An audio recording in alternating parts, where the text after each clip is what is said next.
சிவதந்திரம் YouTube. இன்று நாம் பார்க்கப் போற பதிவு சதுர்த்தசி என்றால் என்ன? நரக சதுர்த்தசி அன்று நரகத்திற்கு செல்லாமல் இருக்கவும், ஏற்கனவே நரகத்தில் துன்பப்படுபவர்கள் அங்கிருந்து விடுபடவும் கடவுளை பிரார்த்திக்க வேண்டும். எண்ணெய், அரப்புத்தூள், சந்தனம், குங்குமம், மலர்கள், தண்ணீர், புத்தாடை, இனிப்பு பண்டங்கள், தீபம், இனிப்பு மருந்து, நெருப்புப் பொறி ஆகியவற்றிற்கு பூஜை செய்ய வேண்டும். தீபாவளியின் நிஜ பெயர் நரக சதுர்த்தசி. தீபாவளி பற்றிய விபரங்கள் அது சின்ன கதை, சுவாரஸ்யமானது. தேவர்களை கொடுமை செய்தான் அரக்கன் நரகாசுரன். அவனைப் பற்றி விஷ்ணுவிடம் முறையிட, அவர் மனைவி சத்யபாமா உதவியுடன் அரக்கனை வதம் செய்த நாளை தீபாவளியாக கொண்டாடுகின்றனர்.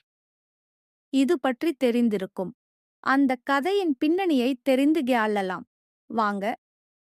தீபாவளியின் நிஜ பெயர் நரக சதுர்த்தசி. வடமாநிலங்களில் இதை பெரும் விழாவாக கொண்டாடுகின்றனர். நரகாசுரனை கொன்றதால் மட்டுமல்ல, நரகத்தை தவிர்த்து சொர்க்கம் செல்ல விரதம் அனுஷ்டிக்கும் நாள் என்பதாலும் நரக சதுர்த்தசி என பெயர் வந்தது. அது என்ன சதுர்த்தசி? காலண்டரை பாருங்கள். பௌர்ணமி அல்லது அமாவாசையை அடுத்து வரும் நாள் பெயர் பிரதமை, அதற்கு மறுநாள் துவிதியை. இப்படியே வரிசையாக போய் 14ஆம் நாள் சதுர்த்தசி என குறிப்பிடப்பட்டிருக்கும். பிரதமை என்றால் நம்பர் 1 என்று பொருள். நாட்டின் தலைவரை பிரதமர் என்பதும் இந்த பெயருளில்தான். துவிதியை என்றால் 2. இது பேயால் சதுர்த்தசியை சதுர் பிளதசம் என பிரிப்பர். சதுர் என்றால் 4, தசம் என்றால் 10. இரண்டையும் கூட்டினால் 14 வரும். பிரம்மாவை சதுர்முகன் என்பர். இதற்கு 4 முகங்களை உடையவர் என பொருள். ராவணனை தசமுகன் என்பர். இதற்கு 10 தலைகளை உடையவர் என பொருள்.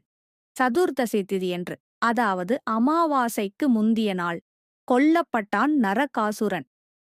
அவனது மரண நாளை நரக சதுர்த்தசி என்பர். பஞ்சாங்கங்களிலும் சில காலண்டர்களிலும் தீபாவளிக்கு முந்திய நாளை நரக சதுர்த்தசி என்றே குறித்திருப்பர். இது விரத நாள். இது பற்றிய கதையை கேளுங்கள்.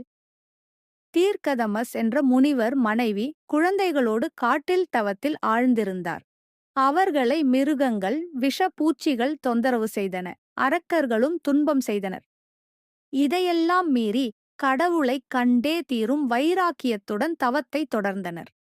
ஒருமுறை முனிவர் சனாதனர் அங்கு வந்தார்.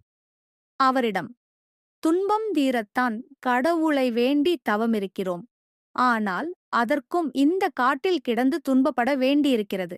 இது குழப்பம் தருகிறது. துன்பத்திற்கு தீர்வும் துன்பம் தானா? என் சந்தேகத்தை தீருங்கள் என்றார் தீர்த்தமஸ். அதற்கு, கடவுளின் அருள் பெற தவம் முதலான வழிபாடுகள் தேவையில்லை.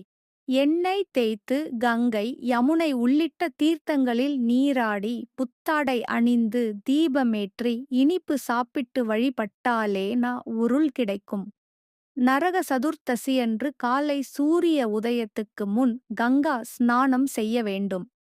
உங்கள் ஆசிரமத்தில் இருந்தபடியே கங்கையே வா என அழைத்தாலும் உங்கள் பாத்திரத்தில் இருக்கும் நீரில் கூட ஆவாகனம் ஆகிவிடுவாள் கங்கை.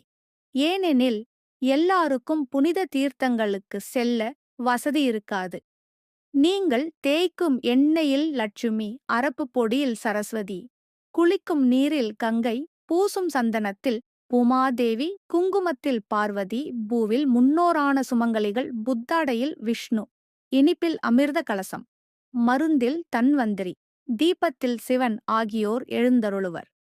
ஆக எல்லா தெய்வங்களையும் வரவழைக்க சுலபமான ஒரு வழி இருக்க ஏன் காட்டில் அல்லல் படுகிறீர்கள் என்றார் சனாதனர். விரதம் கடவுளின் அருளை மட்டுமல்ல, முன்னோரின் ஆசியையும் பெற்றுத்தரும். அன்று யமதர்மராஜாவை எண்ணி தீபம் ஏற்றினால் இருளில் தவிக்கும் முன்னோர் சொர்க்கத்துக்கு செல்வர்.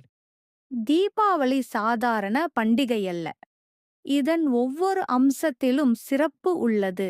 இந்த சிறப்பை உணர்ந்து எல்லோரும் கொண்டாடவும். அனைவருக்கும் வணக்கம். ஓம் சிவதந்திரம். நமது சேனலில் இதுபோல் ஆன்மீக பதிவு செய்வோம். ஓம்